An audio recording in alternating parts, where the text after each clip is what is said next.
Okay, bike is running really well. New bottom bracket.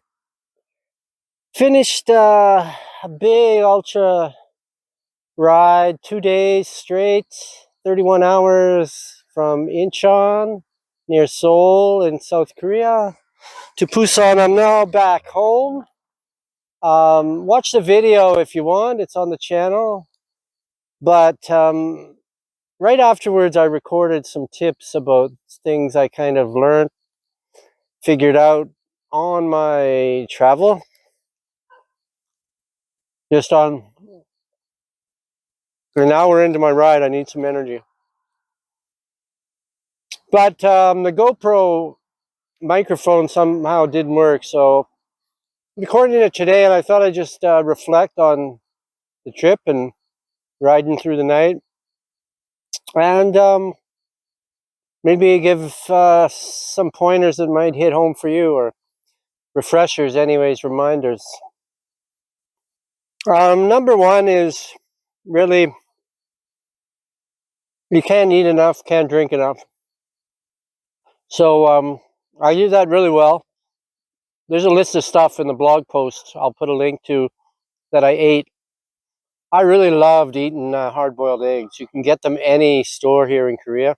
You just pull in. I'd get 6, and then I'd eat one every half an hour, and along with all my other stuff, cookies, sandwiches, etc. A good hot meal or bigger meal along the way every like 6 hours will really help. Another tip I found was just every 2 or 3 hours, stop just for like 20 seconds, 30 seconds. I was doing that just to take some photos and video along the way, and it really just loosens up the legs and gets you going, and you feel better when you're back on the bike. Another tip is any niggles. Anything on the bike or on your body that's not going right, nip it in the bud right away. I started to get a little rub in my saddle about 24 hours in, on my bum. And luckily I didn't bring another chamois, but I brought like an underwear chamois. And I put that under my regular chamois, and that did the trick. Like I said, on your bike, stop, check it out if you're hearing any noise. I heard noise about 130, 40K to go. About 100K into Busan, my bottom bracket completely went. Came right out. I did 100K like just wobbly to get in. I didn't know at the time, never had that happen, but now that I've looked into it, bottom bracket won't ever kill your ride. You'll get where you have to go, just a lot slower in one gear and a lot harder to pedal. But realistically, I should have, well, there's probably nothing I could have done, but I did hear the noise, and I should have stopped and really checked it out a little more thoroughly. But yeah, point taken. Just nip it in the bud, any small things. Don't say I'll get it when I stop next time, or I'll do it later. Fix it, whatever that problem is. Another thing that I learned along the way is bring aspirin, Tylenol. I didn't bring enough. Couldn't get any along the route either. Every store I went into, I probably wasted a lot of time just going into pharmacies and that, but not widely available in Korea, believe it or not. So that's another tip. Just your body gets a little stiff and aches here and there over long periods of time. Another tip is, yeah, drink lots, like I mentioned, with food.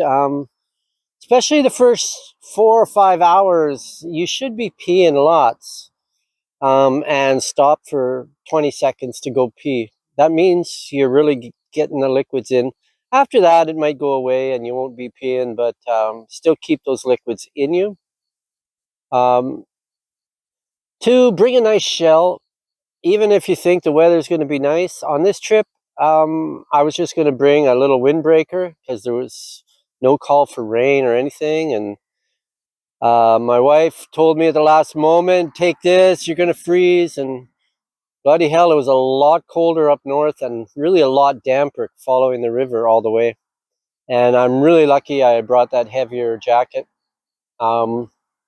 Wore it a lot, and just put it in the back of my saddlebag on top on an elastic when I didn't use it. That said, I did bring too much. I brought way too much stuff. There were a number of big hills and things, 30-minute climbs, maybe 30, 40-minute climbs. And that's tough. So next trip, I didn't have to bring like a power pack as heavy and big one as I did. I didn't touch much in my saddlebag, which I stuffed full of stuff. So there you go. There's another one. Um, so if you're doing like what I did, that kind, not multi day where you're going to be far away from everything, but where you can get to stores and hotels, think really judiciously about the weight and what you carry. It adds up over time. Another good trick is when you're starting out on your first 4 or 5 hours of the ride, um, knock it down a gear or two, and spin more and take it easy. You don't have to bang out of the gate and be pushing on the pedals really hard. And that'll save you for the later parts of your ride, and later in the day. It'd be really, really helpful.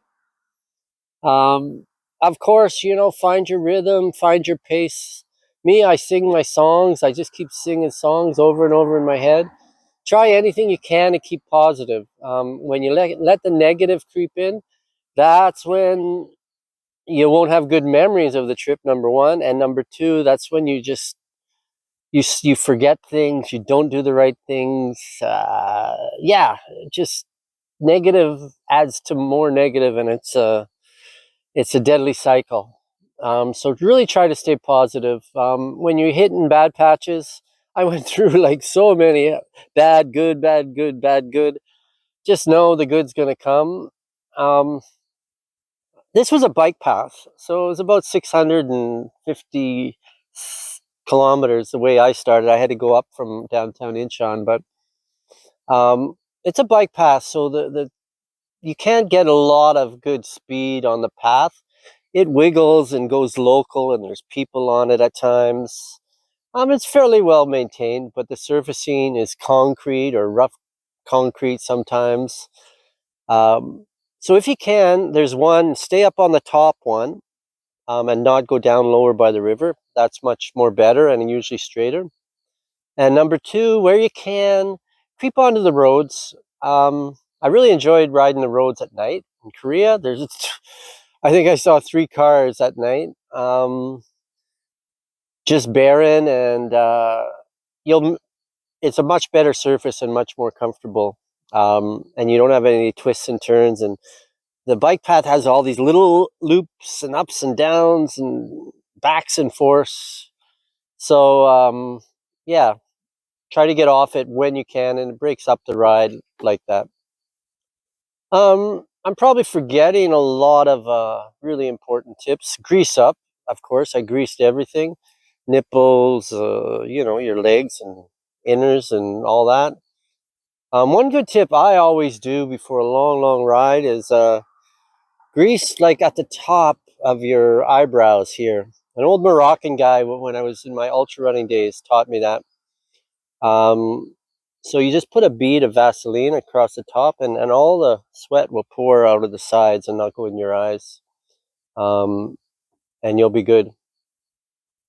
I guess another tip would be, along the way, get out of your zone a little bit, your isolation, and talk to people when you're stopping. You'll get some tips. You'll feel better. You'll get some information about the trail. I mean, I stopped, I don't know, about 9, 10 o'clock. And these 2 guys told me like where to continue on after this 7-Eleven. And I wouldn't have seen the turnoff at all. I would have been completely lost. Even on the GPS, you turn into this train station, actually, and you go across the front of the train station and then all of a sudden onto a bridge, which is the bike path. So yeah, get out of your shell. I stopped at a beautiful Vietnamese coffee shop in the middle of nowhere, and that just lifted my spirits, you know, about 400K in. Had a coconut coffee, and the two mother and daughter Vietnamese women were just lovely. So yeah, there's a few tips. I'm gonna finish my Snickers bar. Hour back home, just a couple hour ride today, and keep riding, keep strong, be healthy. I'm gonna check out the beautiful scenery. I'm so lucky to be able to ride where I am. Here, I can show it to you now. This is one of my mainstays. I often come along the Yangsangang River here. This goes up to Naju, back this way to Mokpo, where I live, where it goes into the ocean.